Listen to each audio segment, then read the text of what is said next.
Sarojini Naidu first governor of United provinces है, ये पहला पॉइंट है उनके बारे में जो इम्पोर्टेंट है। दूसरा, द फेदर ऑफ डॉन, इनके पोएट्री के कलेक्शंस में से ये पोस्ट्यूमस कलेक्शन है, मरणोपरांत लिखा गया, सॉरी मरणोपरांत छापा गया।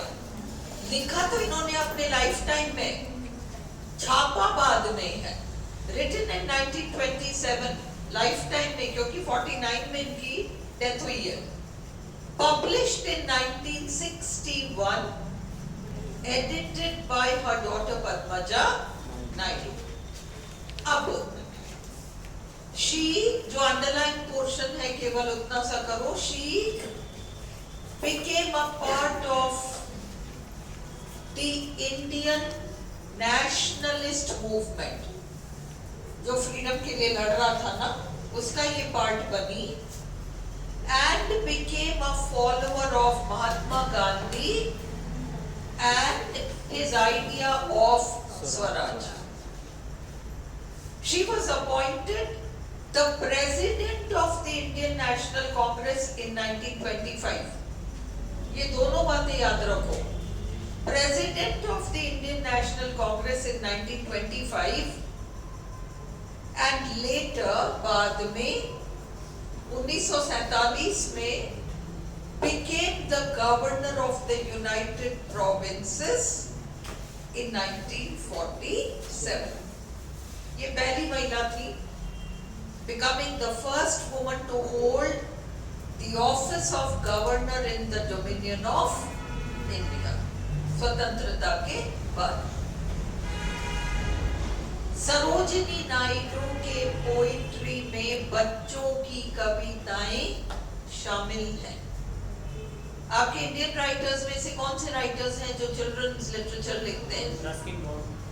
और एक बार शशि देशपांडे चेक करो, ठीक क्या?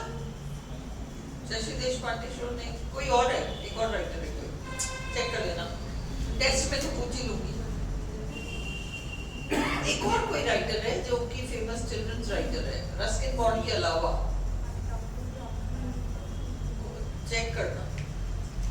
नायडू's poetry includes both, अगर वो पूछे ना कि इनमें से किसने नहीं लिखा, आपके जो इंडियन राइटर्स हैं, तो अपने को पता होना चाहिए किस किसने लिखा। Naidu's poetry includes both children's poems, ये तो है, and others, यानी अन्य कविताएं, written on more serious themes, अन्य गंभीर विषयों पर, including patriotism and tragedy, देशभक्ति पे लिखा है। इन्होंने इंडियन, मतलब भारत के एक सड़क पर उतरो तो आपको क्या क्या दिख सकता है। एक ग्रामीण माहौल में आप उतर जाओ तो वहां क्या क्या दिख सकते हैं। ट्राइबल्स अगर हैं भारत के तो वो क्या क्या काम करते हैं। सपेरे हैं, बीन बजाने वाले वो सपेरे वपेरे हैं, चूड़ियां बेचने वाले हैं, ये बिल्कुल है ना, तोतों से भविष्यवाणी कराने वाले हैं। इन सबको आप इनकी पोइट्री में देखोगे। बंजारे हैं, इन सबको आप बिल्कुल भारत का जो जीता जागता कल्चर है वो आप इनकी कविताओं में देख लोगे, है ना। उस तरह की पोएटेस है ये Sarojini Naidu. Naidu's poetry includes both children's poems and others written on more serious themes, including patriotism and tragedy.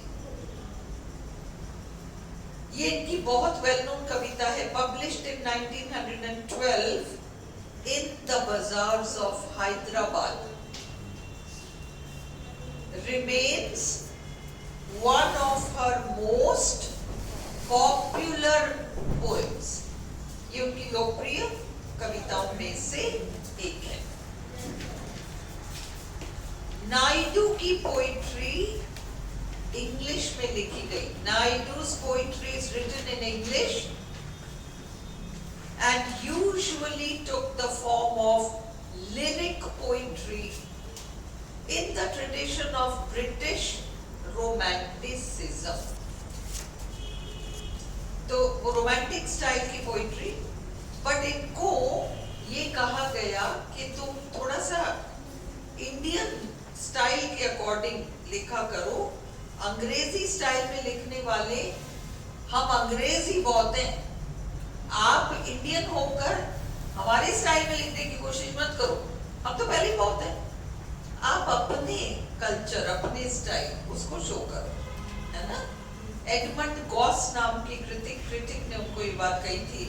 Arthur Simmons और एडमंड गॉस, ये दो नाम सरोजिनी नायडू के कॉन्टेक्स्ट में याद रखो। दो अंग्रेज जो प्रभावशाली थे इनके लिटरेरी करियर में, आर्थर सिमंस और एडमंड गॉस। इनको she was known for her vivid, स्पष्ट रूप से use of rich sensory images in her writing. बिल्कुल आपको लगेगा आंखों से वो चीजें देख रहे हो, कानों से आवाजें सुन रहे हो, sensory images. And for her lush depictions of India, lush depictions, रंग बिरंगा उन्होंने एक चित्र सा दर्शाया है भारत का। She was well regarded as a poet, considered the Indian Yeats। याद रखो, विलियम बटलर येट्स की जो स्थिति है इंग्लिश पोइट्री में, वो स्थिति सरोजिनी नायडू की है इंडियन पोइट्री में। बहुत इंपॉर्टेंट क्वेश्चन है।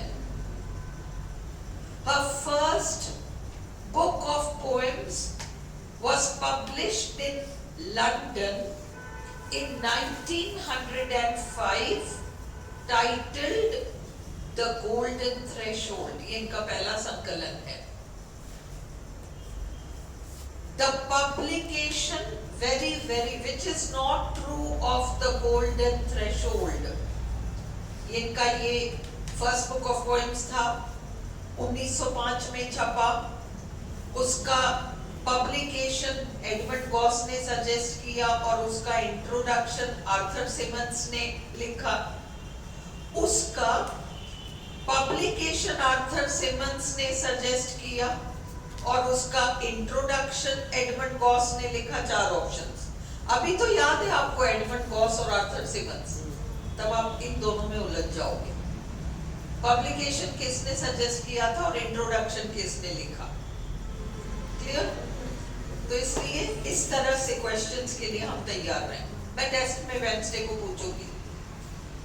It also included a sketch of Naidu as a teenager in a ruffled white dress। ये अंग्रेज लोग उस जमाने में, जो वो विक्टोरियन एज जो था ना, विक्टोरियन एज के कुछ समय बाद तक वो ये अंग्रेज महिलाएं ब्लाउजेस पहनती थी, उसमें यहाँ से झालर होता था, यहाँ तक पूरी गर्दन कवर करते हुए, रफल्ड, है ना, झालर झालर झालर झालर। तो वो रफल्ड ब्लाउज में, रफल्ड ड्रेस में इनका पिक्चर है और नीचे भी झालर झालर चलेंगे, है ना, इधर एक झालर होगा, उधर एक झालर होगा। Drawn by John Butler Yeats, William Butler Yeats नहीं है ये, जॉन बटलर येट्स ने इसका वो ड्रॉ किया।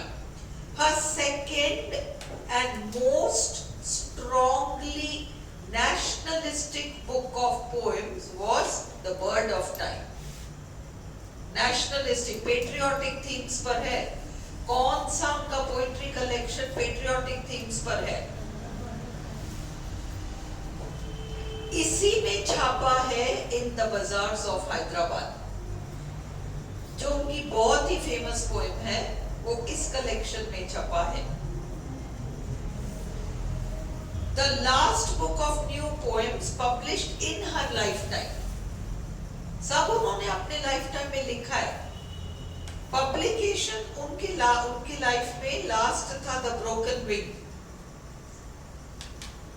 और मोहम्मद अली जिन्ना को डेडिकेट किया था। इसमें शामिल है poem the gift of India. ठीक है, अब देखो ऐसे एक एक चीज को प्रश्न में पूछा जाएगा तो ये 150 प्रश्न बन जाएंगे आपके, बट ये एक बार याद करना पड़ जाएगा, कर लो, फिनिश करो, है ना। मैं वेंसडे को ये खत्म, मतलब तुम लोग याद ही कर लो, वेंसडे थर्सडे सैटरडे फ्राइडे तक तुम्हें याद हो जाना चाहिए, तो मैं सैटरडे को फिर कुछ नया सोचूं कि क्या करूं जिससे तुम्हें याद हो जाए, है ना। तो क्रिटिकिंग ये सब नहीं पूछेंगे कोई, British Empire exploitation of Indian mothers and soldiers, but anyway फिर भी दे रखा है। गिफ्ट ऑफ इंडिया में उन्होंने बहुत सवाल उठाए हैं कि अंग्रेज शासन में कितना शोषण होता है भारतीय माताओं का और भारतीय सिपाहियों का, बस इतना सच में याद करना है। इनकी रचनाओं में golden threshold, bird of time, broken wing और फेदर ऑफ डॉन इनका पद्मजा नायडू वाला है। क्लियर? इतना सा सरोजिनी नायडू पे करना है। अब बंद करते हैं।